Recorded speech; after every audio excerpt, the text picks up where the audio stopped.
Hey, congratulations. Thank World you. premiere of DarkWeb finally is here. How exciting is this? Super exciting. It's actually going to be worldwide. So I had no idea that Amazon was international. I thought it was just going to be the US, but we were told that this is going to the world. So very, very excited about it. Now, one of the most exciting things is that we are here at San Diego Comic-Con. This is where you are making your premiere for DarkWeb. Talk about this experience. Oh my goodness, so it's my first Comic-Con and it has been busy. It's been very busy. We've been going to different interviews. We were signing autographs yesterday, meeting fans, and we also had the screening and everything. So it's been quite overwhelming, very exciting at the same time. Like you feel like you're buzzing the whole time because it's like, oh, we have to go here and do this and do that, and so it's a rush. You know, the experience of Comic-Con is it's one of those things where it's so euphoric but stressful at the same time. So I want to know, what was your best highlight so far? Oh my gosh. Probably autographing with the fans. I think that was definitely the best because then you get to actually meet who is watching your work and who you're actually doing it for, and it's super special when people meet you or see you and they actually recognize what you do, and it's like, oh my gosh, you watched that. That's I think is incredible. That's very special. So I think that was definitely my highlight. What was the greatest fan experience in that line that came up to you? Did someone actually scream and yelled and? Well, no, I didn't get any screaming and yelling. I think Claire got that. I didn't get any screaming and yelling, but a lot of people are like, I recognize you. Oh, you were on Lost in Space, or you were on Teen Wolf, and it's like, oh yeah, I was. And most times, sometimes I look completely different from my character, so I'm like, oh, you have a good eye.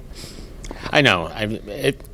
One of the things that I've have interviewed hundreds of people, but if you're walking on the street in plain T-shirts and jeans, I would have no idea, even if you sat next to me. Exactly. I mean, I feel like the times that I do get recognized is when, one time recently, I was in New York at Whole Foods, and I was digging into ribs. I was digging into ribs, and this kid was staring at me, and I was like, what? What are you, what is happening? Why would you look at someone eating?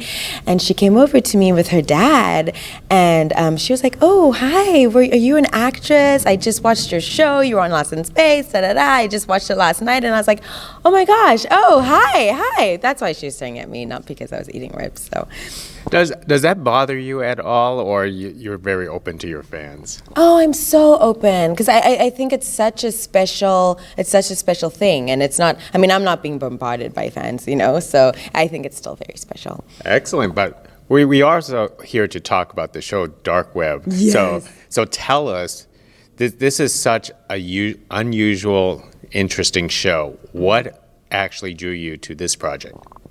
Okay, so DarkWeb, I actually did DarkWeb before most of the work that I've done. So it's very special to me because I feel like it was my springboard to go on to everything else.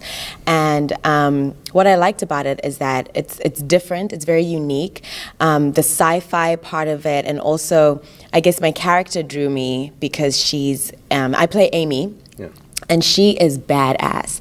She's very badass, and she goes for what she wants. She's very determined. Everyone is looking for Molly. Where is Molly?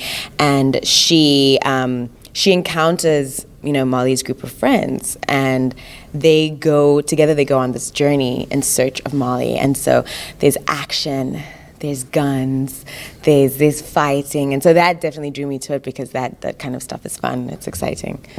I was going to ask you because your resume has all this genre of both fantasy and sci-fi there. So technically, you did DarkWeb before you branched off to everything else? Yeah, I did. DarkWeb was the first series I did when I moved to the States.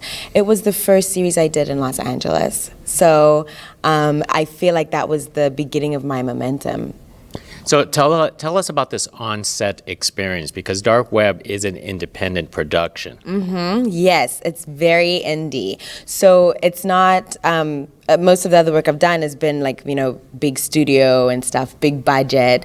So it was a much lower budget, but it was still quite comfortable. It wasn't. I can't remember anything that was uncomfortable except for the night shoots. The night shoots were brutal because it was a lot of work, and of course you're working in the middle of the night, and then you've got to drive home the next morning. But other than that, it was great. They really took care of us. We felt like a family. We bonded together, and we've become friends, and it's been great. It was a great experience. Do you still keep in touch with your castmates today? Yes, and sometimes we hang out. Like Lana will have shows, and we'll go watch her. We'll hang out like on holidays. Maybe go to Mike's house and stuff like that. So, yeah. Now your character, she's a badass. Okay, she basically, take no prisoner type of thing. I want to say kind of like a hacker and all this kind of stuff. Yeah, she is. I mean, how did you prepare for a role, something like that? Well, I did my research because I'm not tech savvy. I am not tech savvy at all. So just to kind of get into that headspace of someone who is super smart and very knowledgeable in a subject, So I read up about it. I read up about the dark web. I did not go into the dark web, but I did read up about it, And so I did that. And I think also with Amy, she's complex and she goes through a loss. Amy is experiencing loss throughout the show. That's kind of what she's dealing with. So really, for me, was having to prepare, like how does someone deal with loss and the different emotional stages that you go through and how you react, when you lose someone who's super close to you, and how do you deal with that? And when we were talking about loss, we're basically talking about your character Amy has a romantic relationship, and which is actually very special because that kind of links everything on the show. Yeah, elaborate exactly. about that. Yeah. I think I can speak about that. So she has, Amy is in a romantic relationship with Molly, and so it's, when someone you love goes missing and you're looking for them, I think that would drive anyone crazy. That would drive you to do things that may be out of character and may be a little bit extreme. Excellent. Let's talk about some of your other projects. Are you still working on some of the specific shows, such as Lost in Space or Siren? Yeah, so Lost in Space, we finished shooting season 2 this year, and I'm actually going to go in and do some post-production ADR tomorrow for it. So we're still working on that, still editing it and getting it ready. It'll probably come out, I think, at the end of this year or the beginning of next year. We don't know. And then Siren, they are, I think, about to get ready to start shooting season 3. It's kind of funny because you are here at ComicCon and they promoted both in the past, both Lost in Space and Sirens before here at ComicCon and WonderCon. Yeah, but they're not here at this San Diego Comic-Con, but we are. Yeah, I mean, have anybody, like when you walk around here in San Diego, that they recognize for you from one of the 2 shows, or which show they find you more recognizable? Lost in Space, and I think it's because of the hair. My hairstyle is closer to that, I think. With Siren, I had a wig on, so I had long hair, so then I think it would be harder to recognize me. You don't miss long hair? No.